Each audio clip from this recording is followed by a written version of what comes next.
Okay, shout out diyan sa 29 million viewers natin na nakaabang at nakikinig sa ating mga topic. At ang itina-topic natin dito ngayon ay si matandang kuwaga na ano ba 'to, na nag-aalaga ng isang may sinto-sinto. Yung alam niyo, ikaw Kutsilin, wag na wag kong makikita ang pagmumukha mo dito, talagang iba-block kita. Ayaw naming madamay sa katupakan mo.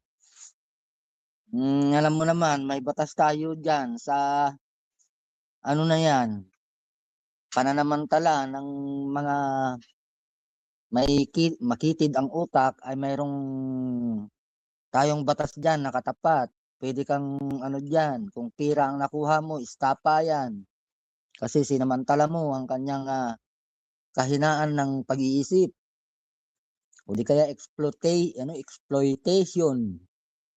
'Yan yung mga haharapin niyong kaso kapag kayo ay nanamantala sa isang taong may konting diferensya ang utak. Kaya hangga't maaari, yang ukot-tiyulin na yan ay diyan na lang sa inyo. Huwag niyo na lang pakawalan yan.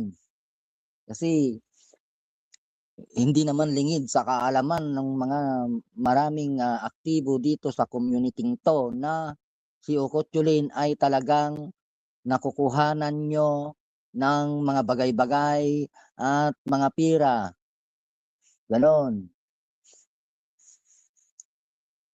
Kasi madali talagang ano 'yan, madaling bula-bulahin,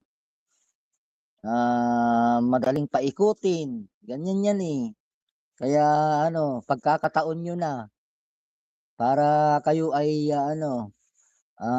mabusog. Ang problema nga lang hindi natin alam kung saan nanggagaling ang pera nung tao kasi wala naman yatang trabaho don. Baka mamaya, kung ano-anong ginagawa niya sa Japan, hanapin ng asawa niya yung mga perang ano, na ibibigay sa kanya, titignan yung kanyang messenger kung saan napupunta, baka mamaya magkasabit-sabit pa kayo diyan. Hindi natin alam kung alam ba ng asawa niya yang mga ginagawa niya dito sa social media at pati alahas niya ay pinamimigay na niya, 'di ba? Gano'n, eh. Kaya napakasuwerte naman yung taong nag-aalaga sa mga taong ganyan. Dito, ano siya, kailangan na harangan natin at welcome. 'Pag nakita ko ang pangalan ng isang Okotsulin dito ay block agad ang mangyayari sa kanya.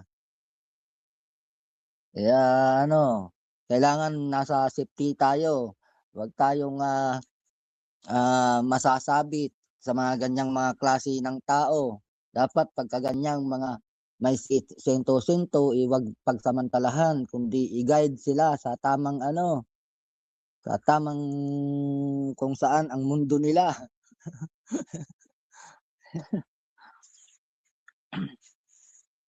Shout out diyan kay Gwen PH, Gwen with us.